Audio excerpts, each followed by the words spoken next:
Hello everyone, this is Bina ma'am here. और आज से हम स्टार्ट करने वाले हैं आरबीएससी स्कूल लेक्चर का सेकंड पेपर इंग्लिश।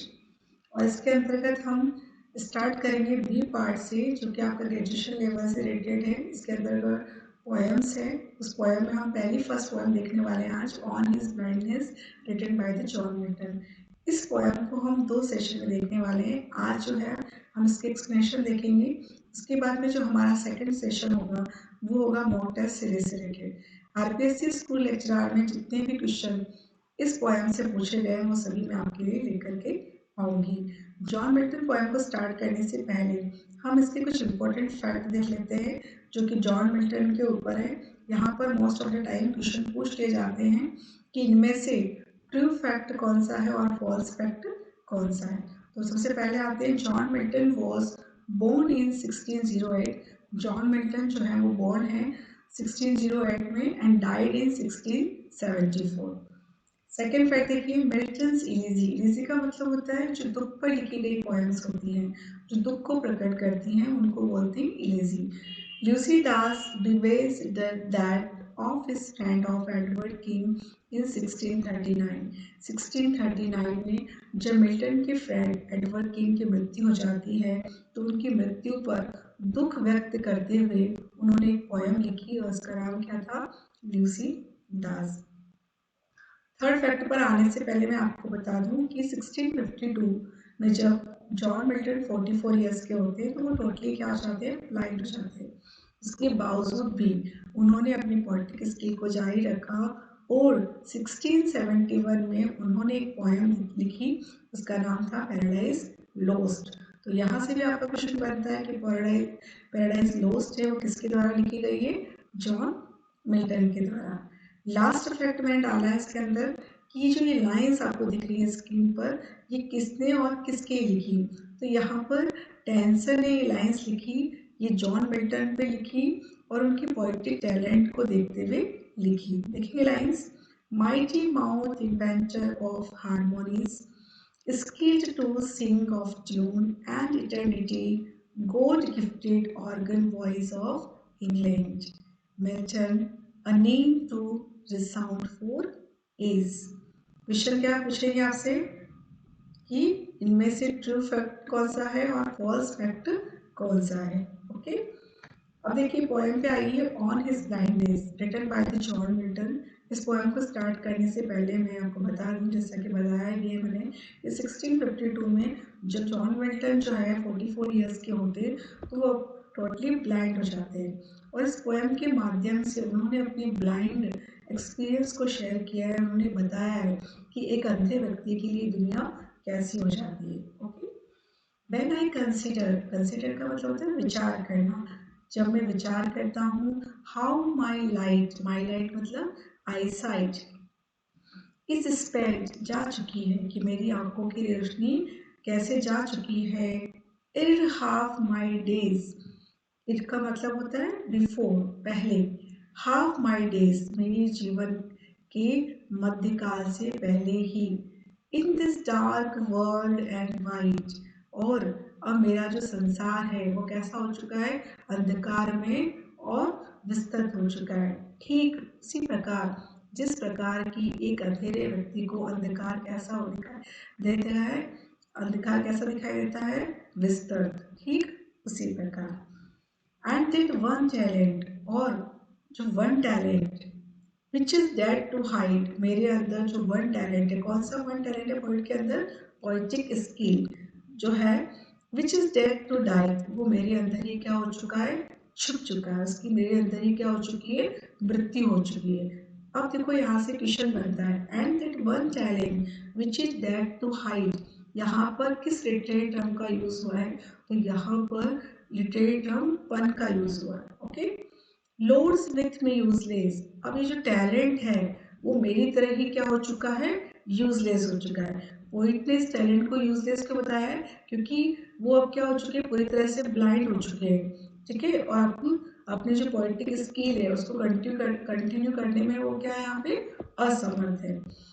अब देखो ऊपर की जो 4 लाइन्स है इसमें हमने देखा कि पोइट जो है वो होपलेसनेस की बात कर रहा है, डिस्पेयर की बात कर रहा है, लेकिन और उसके अंदर क्या है, जीवन को लेकर के कैसा है, कैसा साइड से, नेगेटिव साइड से। लेकिन अब इसके बाद ही पोएम क्या करने वाली है, न्यू टर्न लेने वाली है और यहाँ पर हमें जॉन मिल्टन का पॉजिटिव साइड देखने को मिलेगा। दो माई सोल मोर बैंड, यद्यपि माई सोल मेरी जो आत्मा है, मोर बैंड, बैंड का मतलब होता है विनर्म होना, नर्म होना, मेरी आत्मा और भी नर्म हो चुकी है to serve there with my maker. My maker मतलब गॉड के प्रति, गॉड की सेवा करने के लिए मेरी जो आत्मा है और अधिक क्या हो चुकी है, बैंड हो चुकी है। पोएट ये कहना चाह रहे हैं कि भगवान ने जो मुझे टैलेंट दिया है उसके उसको लेकर के कार्य करने की जो मेरी इच्छा है वो और अधिक भी क्या हो चुकी है, जागृत हो चुकी है। मैं चाहता हूँ कि मैं भगवान की ग्लोरी के ऊपर कुछ पोएम्स लिखूं। And the present my true account, और जो वर्तमान में मेरी स्थिति है, लिस्ट ही रिटर्निंग चाइल्ड, चाइल्ड का मतलब होता है डांटना, फटकारना, स्कोल्ड। देखो यहाँ पर इस लाइन में और जो जॉन मिल्टन है उन्होंने यहाँ पे बाइबिकल स्टोरी का यूज़ किया है। बाइबिकल स्टोरीज क्या होती हैं, जो छोटी होती हैं और लास्ट में इनके पीछे क्या होता है, मोरल होता है, उसी का यूज़ यहाँ पे किया है। तो पहले हम स्टोरी को देखेंगे। एक व्यापारी होता है और वो व्यापार के लिए शहर जा रहा होता है और वो अपने 3 सर्वेंट को बुलाता है। पहले सर्वेंट को पैसा देता है, सेकंड सर्वेंट को भी पैसा देता है लेकिन फर्स्ट सर्वेंट से कम होता है, थर्ड सर्वेंट को वो सेकंड सर्वेंट से भी कम पैसे देता है। अब जो फर्स्ट और सेकंड सर्वेंट है वो उस पैसे को क्या करते हैं, इन्वेस्ट करते हैं और प्रॉफिट गेन करते हैं। लेकिन जो थर्ड सर्वेंट होता है वो डर जाता है कि कहीं पैसा मुझसे खो ना जाए, इस डर से वो उस पैसे को क्या करता है, जमीन में गाड़ देता है। जब व्यापारी वापस आता है तो दोनों सर्वेंट जो है फर्स्ट और सेकंड वो प्रॉफिट के साथ में धन रिटर्न करते हैं। इस पर जो व्यापारी है उससे बहुत खुश होता है और उन्हें इनाम देता है। लेकिन जो थर्ड सर्वेंट ये बताता है कि वो डर गया था कि कहीं वो पैसा खो न जाए, इस डर से उसने उसे जमीन में गाड़ दिया। इस पर जो व्यापारी है उसे बहुत डांटता है कि जो पैसा मैंने तुम्हें दिया है उसका यूज क्यों तुमने क्यों नहीं किया।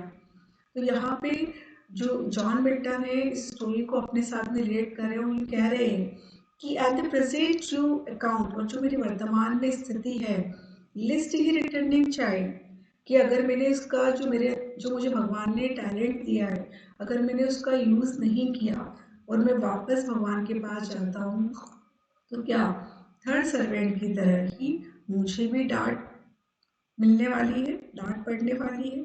क्या भगवान भी मुझे डांटने वाले हैं। डोथ, डॉट का मतलब है यहाँ पे does, God accept the labour, क्या भगवान भी मुझसे दिन रात परिश्रम चाहते हैं। लाइट डिनाइट, यद्यपि मेरी आंखों की रोशनी जा चुकी है। आई फाउंडली आस्क, फाउंडली का मतलब है फुलिशनेस, मूर्खतापूर्ण, मैं मूर्खतापूर्ण ही अपने आप से पूछता हूँ। अब देखेंगे बट पेशेंस, परंतु जो मेरा पेशेंस है टू प्रिवेंट, मुझे रोक लेता है।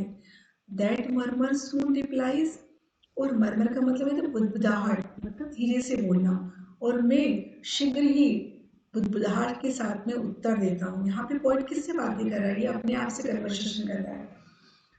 God doth not need either means work, God does not need, भगवान को आवश्यकता नहीं है, आइदर मैंस वर्क, ना ही मनुष्यों के कार्यों की, और हिज ओन गिफ्ट, ना ही अपने दिए हुए गिफ्ट को वापस प्राप्त करने की।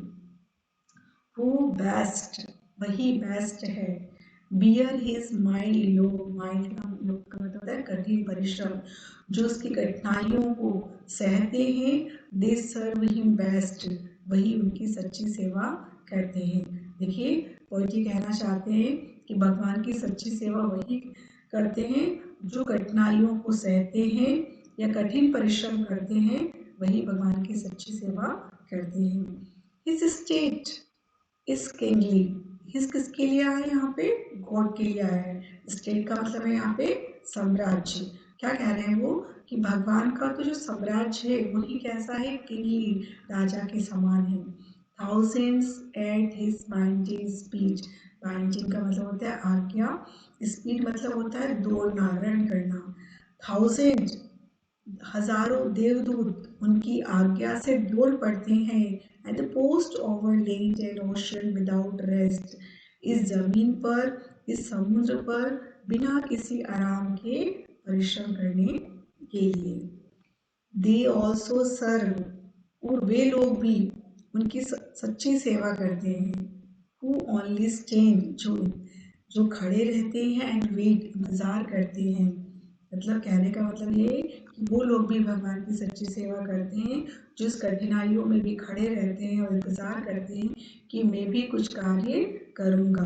तो यहाँ पे पोइट अपने आप से कैसे रिलेट कर रहे हैं कि पोइट कह रहे हैं कि भगवान ने जो मुझे जो पोइटिक टैलेंट दिया है, मैं भी चाहता हूँ, मैं भी इस इंतज़ार में हूँ कि मैं उस टैलेंट पर कुछ उत्कृष्ट कार्य कर सकूँ और भगवान की ग्लोरी पर कुछ लिख सकूँ, है ना। तो ये थी आपकी पोएम जॉन मिल्टन की ऑन हिज ब्लाइंडनेस। आज हमने इस पोएम की एक्सप्लेनेशन देखी। नेक्स्ट सेशन हमारे होने वाला है, किससे रिलेटेड होने वाला है, आपका मॉक टेस्ट सीरीज से रिलेटेड होने वाला है। इस मॉक टेस्ट सीरीज में हम आरबीएससी स्कूल एचआर से रिलेटेड जितने भी क्वेश्चन आए हैं वो सब लेकर के आएंगे। अगर आप चाहते हैं कि आपको नया वीडियो शीघ्र मिले तो आप इसे प्लीज़ लाइक और सब्सक्राइब करें। Okay, thank you.